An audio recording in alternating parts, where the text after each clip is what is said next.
Welcome back. It seems like a week doesn't go by without news of another close call at our nation's airports.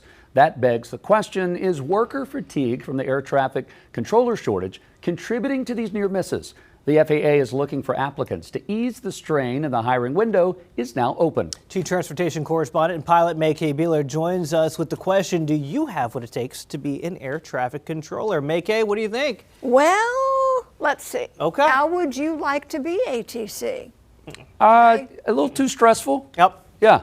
Nail biter. All right. Well, now is the time to find out if you want to give it a shot, because air traffic control specialists, well, they're an elite group of more than 14,000 people working across the country to ensure the safety and flight efficiency of aircraft pilots. And listen to this, nearly 3 million daily passengers.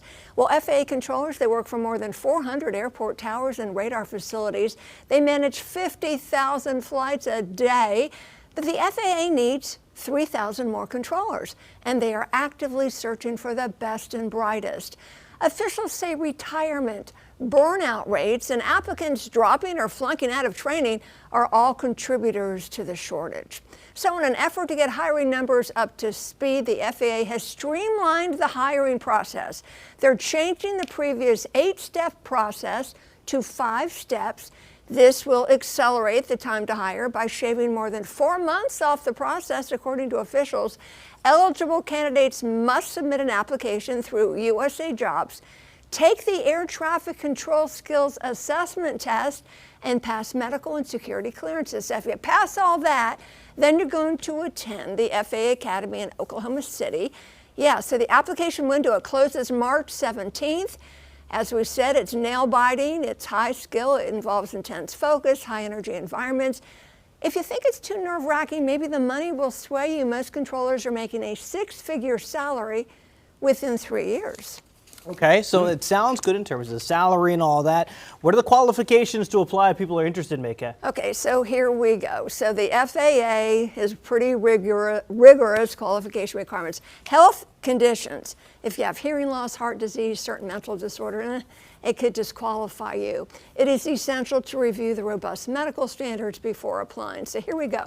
To be eligible, you've got to be a U.S. citizen. Speak English fluently and clearly so we pilots can understand you.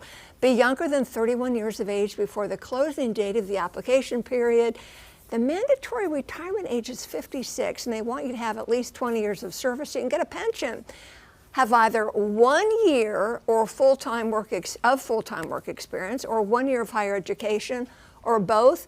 Pass physical and psychological exams. Okay, you were just talking about how they're going to shave 4 months off of the hiring process. Yeah. They're not planning on diluting, though, the training process once hired, though, right? You have to ask Mr. Sean Duffy, our new Secretary of Transportation. I don't know what's involved with this. We will see. This is new. This has just happened, so it's new. If you do qualify, though, as I already said, you're going to go to the FAA Training Academy, and that can take a couple of months. Then after that, up to 3 years on-the-job training, depending on how good you are at learning and how quickly you escalate. But you're going to be in different facilities around the country, working in different towers to get that proper experience. 24 hours a day, 7 days a week. Controllers right now are working 10 hours days, 6 days a week because of the shortage. It's a tough job. So, May-Kay, one of the things that you've experienced as a pilot is flying into some of these airports where they have a training tower. What's that process like of listening to the training happen? So Piedmont Wright International Airport, just up the road in Greensboro, I've flown there for decades. Great controllers. And yes, they're training. So if a controller says something that's not right, they got a supervisor right over their shoulder, and they will correct it. Or if it's a pilot, I hear something that's not right, I will say, wait a minute, did you mean I should taxi to Echo or Alpha?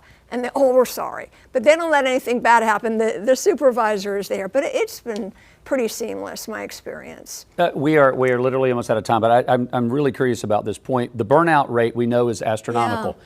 What, in your opinion, could air traffic control, the community, what could they do to help with the burnout?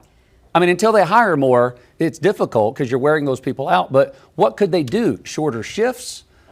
Well, I can only speak. George Klein is a dear friend of mine. He's been an air traffic controller for 50 years, very experienced. He says, let the experienced guys and gals work past the 56-year-old retirement age.